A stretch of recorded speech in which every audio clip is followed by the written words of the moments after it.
What if I told you that Persia never truly disappeared? It simply changed its name. If you enjoy discovering the hidden stories behind the world's greatest civilizations, make sure to subscribe to the channel and turn on notifications so you never miss a new episode. And before we begin, I want to ask you something. When you hear the word Persia, what comes to your mind? Ancient kings, powerful empires, or the modern nation we now call Iran? Leave your thoughts in the comments below. I read every one of them, and your ideas often inspire future videos. Now, let's travel back thousands of years and uncover how one of history's greatest civilizations changed its name, but never truly disappeared. For thousands of years, the word Persia echoed across the ancient world. It was the name of a mighty civilization, a land of powerful kings, breathtaking cities, and an empire so vast that it once ruled nearly half of the known world. But, in the 20th century, something strange happened. A country with one of the oldest identities in human history suddenly asked the entire world to stop calling it Persia. Instead, it wanted a different name: Iran. Why would a nation with such a glorious past abandon the name that made it famous? Was it politics, pride, or something deeper? To understand this decision, we must travel back thousands of years to the rugged landscapes where this story truly begins. A land surrounded by towering mountains, vast deserts, and ancient trade routes that connected the civilizations of the world. This land is known today as Iran, but long before modern borders existed, it was the heart of one of the most influential regions in human history, the Iranian Plateau. For thousands of years, traders, warriors, scholars, and kings passed through this region. Ideas traveled here, cultures mixed, empires rose and fell. And somewhere in this vast landscape, the foundations of Persia were quietly forming. Around the second millennium before Christ, new people began arriving in this land. They were nomads, horse riders, warriors. They spoke languages that belonged to the Indo-European family, distant relatives of the languages that would one day become Greek, Latin, Spanish, Portuguese, and English. These migrants became known as the Indo-Iranians. And among them, two groups would change history forever: the Medes and the Persians. The Medes settled in the northwestern regions of the plateau. They quickly became powerful, organized, and dominant. Their kingdom grew strong among the mountains, and they established the first major political power in the region. Meanwhile, farther south, another group was building its own settlements: the Persians. They settled in a region called Pars. This name would later give birth to the word the world would remember for centuries: Persia. But at first, the Persians were not powerful. They were a smaller people living in the shadow of the mighty Medes. No one could have imagined that this small tribe would one day build one of the greatest empires in history. And then, a child was born. A child who would change everything. His name was Cyrus, but history would remember him as Cyrus the Great. Cyrus grew up in a world divided by tribes, kingdoms, and rival powers. But unlike many leaders of his time, he had a different vision. He did not dream only of conquest. He dreamed of unity. Around the year 550 before Christ, Cyrus led a rebellion against the Medes.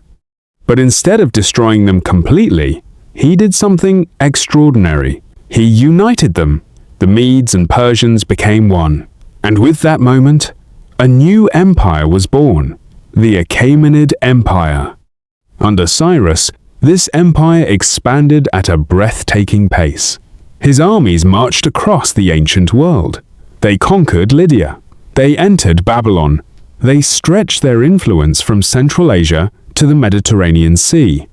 But what made Cyrus different from other conquerors was not just his military power, it was how he ruled.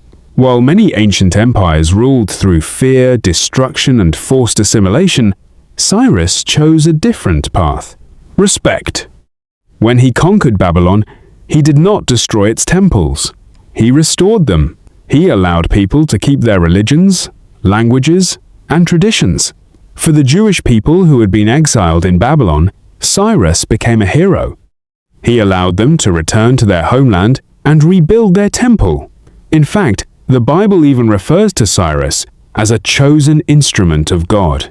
This approach transformed the Persian Empire into something unique. It became a vast network of cultures rather than a prison of conquered nations. Under Cyrus and his successors, especially Darius I, the empire expanded even further. From the Indus River in modern Pakistan to the shores of the Aegean Sea. From the deserts of Egypt to the mountains of Central Asia. The Persian Empire became the largest empire the world had ever seen. But power alone was not enough to control such a massive territory. So the Persians built something revolutionary. Infrastructure. They constructed thousands of miles of roads connecting their empire. The most famous of these was the Royal Road. Messengers could travel across the empire with incredible speed, delivering messages between cities hundreds of miles apart. In fact, the Persian postal system became so efficient that it inspired a phrase still famous today. Neither snow, nor rain, nor heat, nor gloom of night stays these couriers from the swift completion of their appointed rounds. Persia had become the world's first true superpower, but like all great empires, it would eventually face a challenger from the West. In the year 334 before Christ, a young king crossed into Asia with a relatively small army. He was only in his 20s, but his ambition was enormous. His name was Alexander. History would call him Alexander the Great. Alexander's goal was simple: defeat Persia. And in a series of battles that would become legendary, he did exactly that. Granicus, Issus, and finally, the decisive Battle of Gaugamela. The mighty Persian Empire collapsed. But what Alexander did next surprised everyone. He did not erase Persia. He embraced it. Alexander admired Persian culture. He wore Persian clothing, married Persian princesses, adopted Persian customs, and even declared himself the legitimate successor of the Persian kings. But this decision angered many of his Macedonian soldiers. They believed they had come to defeat Persia, not become part of it. Tensions grew within Alexander's army, but before the conflict could explode, something unexpected happened. Alexander died suddenly in the year 323 before Christ. He was only 32 years old. Without a clear successor, his empire shattered into pieces. Yet, Persia itself did not disappear. Its culture remained strong, its traditions survived, and eventually, new Persian dynasties rose again. Among them, the powerful Sassanid Empire. The Sassanids revived ancient Persian traditions and restored the glory of the region. They promoted the ancient religion of Zoroastrianism and rebuilt Persian power across the Middle East. But once again, history shifted. In the 7th century, a new force emerged from the Arabian Peninsula: Islam. Arab armies swept across the region and defeated the Sassanid Empire. Persia became part of the rapidly expanding Islamic world. Arabic became the language of religion and administration. Yet something remarkable happened. Persian culture refused to disappear. Instead, it adapted. Persian poets, scholars, scientists, and philosophers became some of the most influential figures in the Islamic Golden Age. Persian identity evolved, but it survived. For centuries, the region passed through the hands of various dynasties: Turks, Mongols, local Persian rulers. Empires rose and collapsed, yet the cultural heart of Persia remained alive. Then, in the 16th century, a new dynasty transformed the region forever: the Safavids. They established a powerful Persian state and made Shia Islam the official religion. This decision would permanently shape the identity of the region.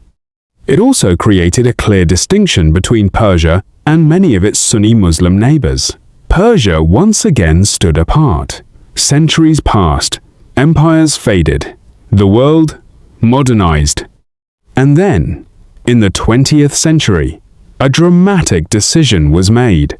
In 1935, the ruler of the country, Reza Shah Pahlavi, sent a message to governments around the world.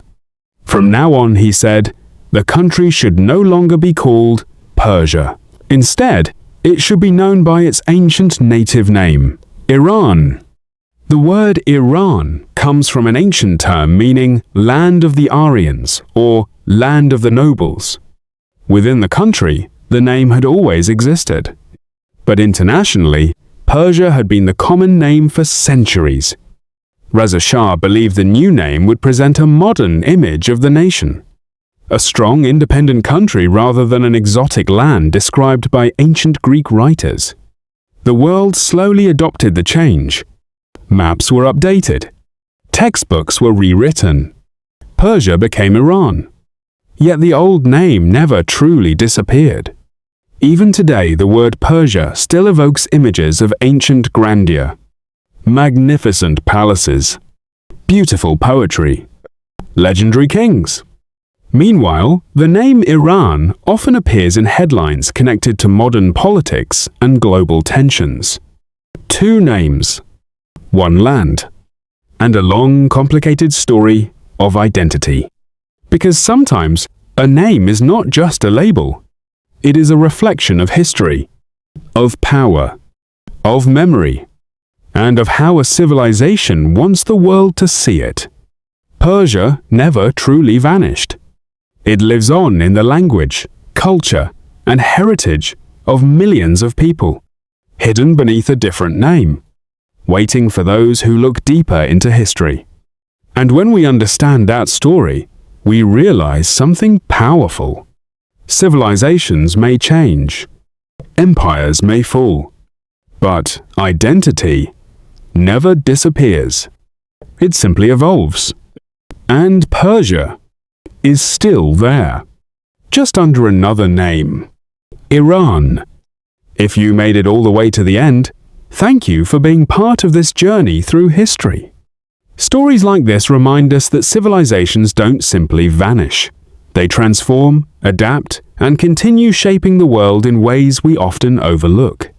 If you enjoyed this video, don't forget to like and subscribe to the channel. It really helps support the creation of more historical documentaries like this one. And tell me in the comments, which ancient civilization should we explore next? Egypt? The Roman Empire? The Mongols? Or another forgotten empire lost in history? Your suggestion might become the next story we uncover together. Until then, thank you for watching, and I'll see you in the next video.